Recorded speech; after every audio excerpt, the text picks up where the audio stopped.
Hello friends.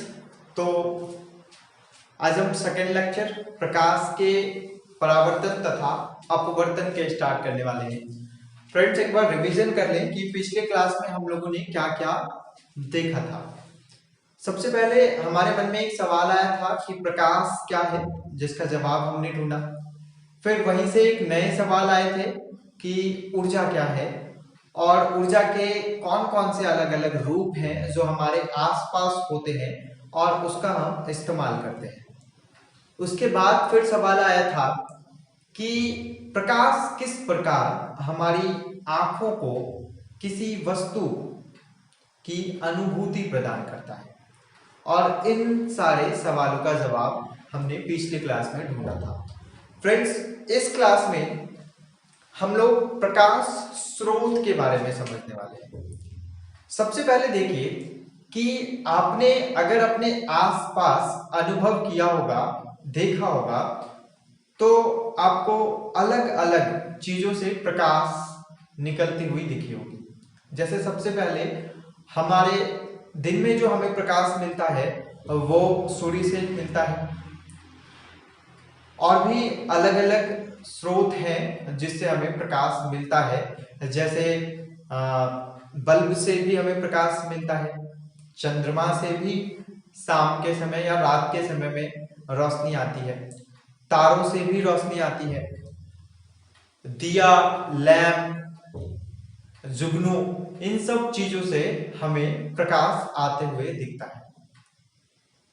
तो ये सभी चीजें जो प्रकाश उत्सर्जित करता हो, क्या कहा मैंने कि वो सभी चीजें जो प्रकाश उत्सर्जित करता हो, मतलब प्रकाश निकालता हो, इन सभी चीजों को हम क्या कह सकते हैं? प्रकाश स्रोत कह सकते हैं। इसमें समझने लायक कोई बात नहीं है, सिंपल पता चल रहा है। जैसे पानी का स्रोत क्या है, मतलब पानी हमें कहां से मिलता है? तो पानी का स्रोत बादल है, बादल से हमें पानी मिलती है। ठीक उसी प्रकार प्रकाश का स्रोत क्या क्या हो सकता है?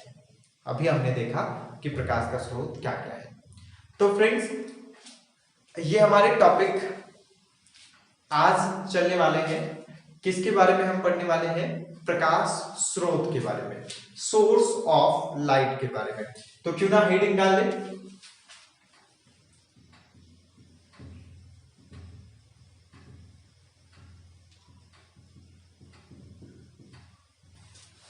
फ्रेंड्स, चलिए तो इन बातों को समझते हैं। सबसे पहले हमने प्रकाश स्रोत को परिभाषित किया कि वे वस्तुएं, वे सभी वस्तुएं जो प्रकाश उत्सर्जित करती हो। मैंने क्या कहा? जो भी प्रकाश उत्सर्जित करती हो, मतलब प्रकाश को क्या करती हो? निकालती हो, वो क्या कहलाएंगे? प्रकाश स्रोत कहलाएंगे। जैसे आप जानते हैं सूर्य, चंद्रमा, तारा, जुगनू, लैंप, दिया, बल्ब, ये सभी अपने प्रकाश उत्सर्जित करते हैं। तो ये सभी क्या कहलाएंगे? प्रकाश स्रोत कहलाएंगे। और फिर हमने गौर किया था कि ये प्रकाश स्रोत जो है वो दो प्रकार के होते थे। एक को हमने प्राकृतिक प्रकाश स्रोत कहा था और दूसरे को हमने मानव निर्मित प्रकाश स्रोत कहा था। तो चलिए फिर प्राकृतिक प्रकाश स्रोत को परिभाषित करते हैं। अब वे प्रकाश स्रोत जो प्रकृति के द्वारा निर्मित हो। क्लियर हो गया होगा कि जिसे मानव ने नहीं बनाया हो, प्रकृति के द्वारा बनाया गया हो। जिसे मानव ने नहीं बनाया हो क्या कहलाएगा? प्राकृतिक प्रकाश स्रोत कहलाते हैं। एग्जाम्पल के तौर पे देखते हैं, सूर्य आपने तो नहीं बनाया ना, चंद्रमा, तारा, ये सभी क्या हो गए? प्राकृतिक प्रकाश स्रोत हो गए। ठीक, आगे मानव निर्मित प्रकाश स्रोत, वे प्रकाश स्रोत जो मानव द्वारा बनाया गया हो, प्रकृति का कोई रोल ना हो उसमें, उसे हम क्या कह देंगे? मानव निर्मित प्रकाश स्रोत कह देंगे। एग्जाम्पल के तौर पे दिया, बल्ब, लैंप आदि। इस पे बहुत ज्यादा टाइम देने से कोई फायदा नहीं है, मुझे पता है कि ये सारी बातें क्लियर हो गई होगी, बट इन सारी बातों को थोड़ा और अलग ढंग से सोचा जाए तो और मजा आने वाला है। जैसे थोड़ा हटके हम सोचते हैं फ्रेंड्स कि अभी मैं आपको दिख पा रहा हूं, बिल्कुल मैं दिख पा रहा हूं। इसका मतलब क्या हुआ होगा कि मेरे से अगर प्रकाश नहीं निकला होगा, अगर मैं यहां से मैंने अपने आप से प्रकाश नहीं निकाला होगा, तो पक्की बात है कि फिर ये कैमरा मुझे रिकॉर्ड नहीं कर पाता। या फिर मेरे सामने जो एक गेट है, अगर इस गेट से प्रकाश नहीं आ रही होती तो फिर मैं इस गेट को नहीं देख पाता।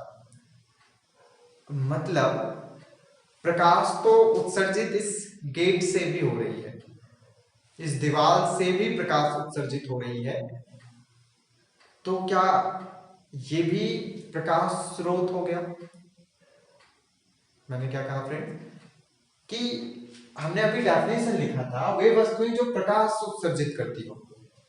तो क्या ये दीवार ये भी तो प्रकाश उत्सर्जित कर रही है? सोचिए जरा, अगर ये प्रकाश उत्सर्जित नहीं करता तो फिर हम उसे देख ही नहीं पाते, क्योंकि आपको पता है कोई भी चीज जो हमें दिखता है तो वो क्या करता है, वहां से प्रकाश भेजता है हमारी आंखों में और फिर हमें उस वस्तु की अनुभूति होती है।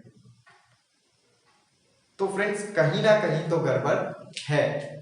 तो चलिए, एक्चुअली में ये हमारे आसपास की सभी वस्तुएं क्या करती है, प्रकाश उत्सर्जित करती है, पर वैसी वस्तु जो स्वयं का प्रकाश उत्सर्जित करती हो।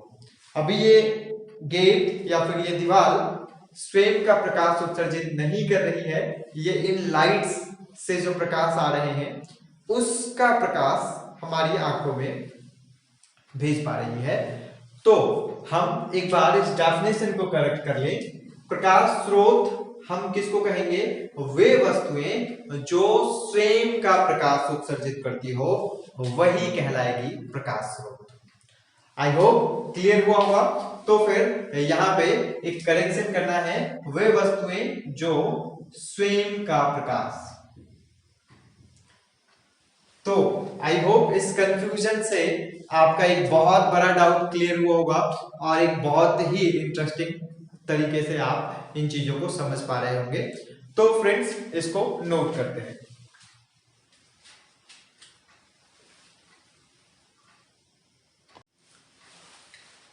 फ्रेंड्स तो मेरे मन में फिर से एक सवाल आ रहा है कि ये जो बल्ब है या फिर दिया हो, लैंप हो, ये सभी किस प्रकार प्रकाश को उत्सर्जित कर पाते हैं? फ्रेंड्स गौर से सोचिए, आपने अभी देखा कि हमारे आसपास कुछ वस्तुएं हैं जो प्रकाश स्रोत की तरह काम करती है, मतलब ये प्रकाश उत्सर्जित करती है। ठीक वहीं दूसरी ओर ऐसे भी वस्तुएं हैं जो प्रकाश उत्सर्जित नहीं करती है। वो हमें कैसे दिखती है? वो हमें दिखती है किसी प्रकाश स्रोत से आने वाली प्रकाश जब उस वस्तु पे पड़ती है और फिर वो वहां से परावर्तित होकर हमें दिख पाती है, मतलब उनका स्वयं का प्रकाश नहीं होता है। तो फिर एक सवाल आ रहा है कि ऐसा क्या है उन वस्तुओं के पास, चाहे वो सूर्य हो, चंद्रमा हो, तारा हो या फिर दिया हो, लैंप हो, इन सभी वस्तुओं के पास ऐसा क्या है कि वो प्रकाश उत्सर्जित कर पा रहा है और इन गेट, दीवार या फिर खुद मानव, इनके पास ऐसा क्या नहीं है जिनकी वजह से ये प्रकाश उत्सर्जित नहीं कर पा रहे हैं? तो फिर से एक बड़ा ही इंटरेस्टिंग सवाल हमारे मन में आया है। तो चलिए इनका भी जवाब ढूंढते हैं।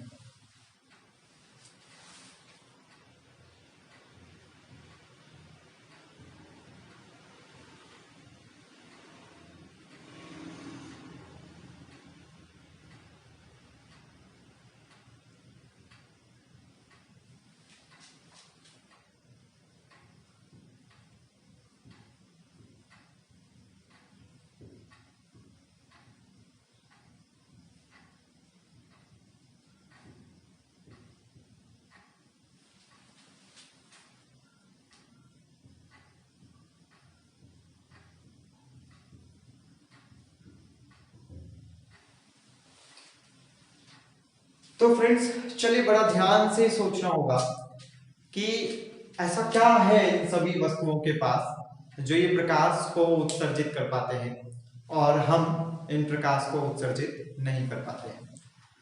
तो फ्रेंड्स, दिया की अगर बात करें तो आपने देखा होगा कि दिया किस प्रकार जलता है।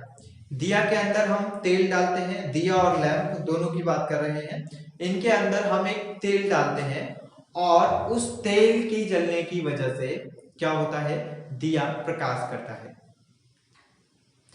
अब उस तेल की अगर बात करें तो उस तेल में रासायनिक ऊर्जा है। थोड़ी देर पहले मैंने आपको बताया था कि रसायन एक ऊर्जा का रूप है और वो तेल एक प्रकार का रासायनिक ऊर्जा है। इसका मतलब उस तेल में एक ऊर्जा है और जिसके पास भी ऊर्जा होता है उनके पास कार्य करने की क्षमता होती है, आपको पता होगा। तो उस तेल में कार्य करने की क्षमता थी और दिया को इस प्रकार एक यंत्र का रूप दिया, एक यंत्र बनाया जिसने क्या किया, उस तेल के अंदर, उस ईंधन के अंदर जो रासायनिक ऊर्जा थी उस ऊर्जा को हमने किस ऊर्जा में बदल दिया, उसको हमने प्रकाश ऊर्जा में बदल दिया। उसके साथ आपने देखा होगा उससे गर्मी भी निकलती है, अग्नि भी निकलती है, तो हमने उसे हीट एनर्जी, उष्मीय ऊर्जा में भी बदल दिया। तो फ्रेंड्स, अभी हमने क्या गौर किया कि हम एक ऊर्जा को दूसरे ऊर्जा में परिवर्तित कर दे रहे हैं एक यंत्र के द्वारा। ठीक वही अगर दूसरी ओर बल्ब की बात करें, ट्यूब की बात करें जो अभी यहां पर जल रहा है, आपने देखा होगा कि इसको जलने के लिए विद्युत की जरूरत होती है और थोड़ी देर पहले आपने पढ़ा कि विद्युत भी एक ऊर्जा है। तो बल्ब, अभी हमने एक ऐसे यंत्र का निर्माण किया जो विद्युत ऊर्जा को क्या कर रहा है, जो विद्युत ऊर्जा को प्रकाश ऊर्जा में परिवर्तित कर दे रहा है। मतलब ये सभी वस्तु जो प्रकाश उत्सर्जित कर रही है वो कहीं ना कहीं एक ऊर्जा को दूसरे ऊर्जा में परिवर्तित कर पा रहा है और वो जो दूसरा ऊर्जा जिसमें वह परिवर्तित कर रहा है वो प्रकाश ऊर्जा है और इस कारण हम उसे प्रकाश स्रोत कह पा रहे हैं।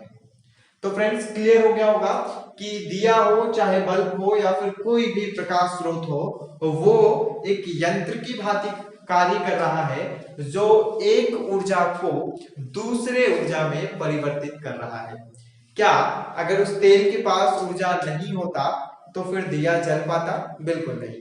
तो फ्रेंड्स, इसका जवाब हम लोग समझ चुके हैं।